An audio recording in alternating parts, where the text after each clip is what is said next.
Hello, everyone. Dear friends, if we allow ourselves to feel unpleasant, then the joyful palette of feelings becomes more saturated. Today, we're going to talk about the problem of loneliness. Hello, Nadia. Tell us about your problem. What to do if nobody cares about my condition about myself? Nobody cares what kind of life I have. Even if I communicate well with people, most often they ignore me. Do not give normal answers to my questions. I ask, "Hi, how are you?" And in response I get this, "Hi, I'm fine." Although I know that this person has adventures almost every day, I try to support the conversation with all sorts of stories.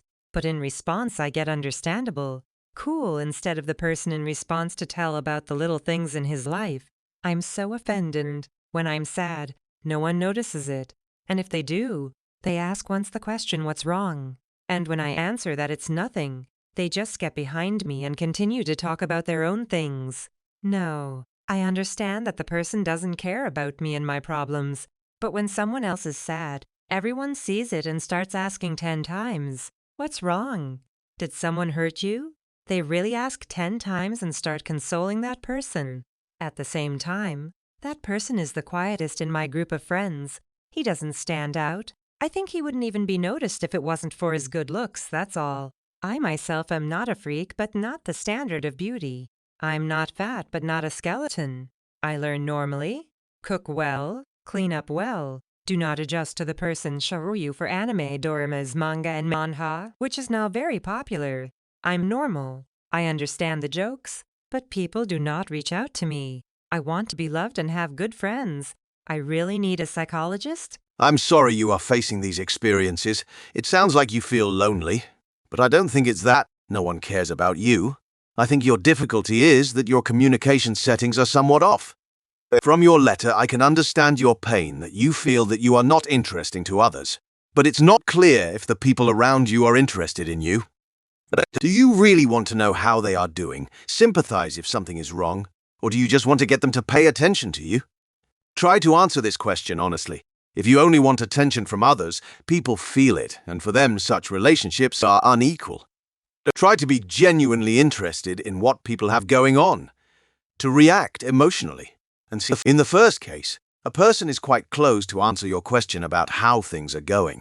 In order to get him here talking, you tell him higher about your own affairs, receiving in response again answers that do not dispose to further conversation. Try to imagine your dialogue from the point of view of your interlocutor.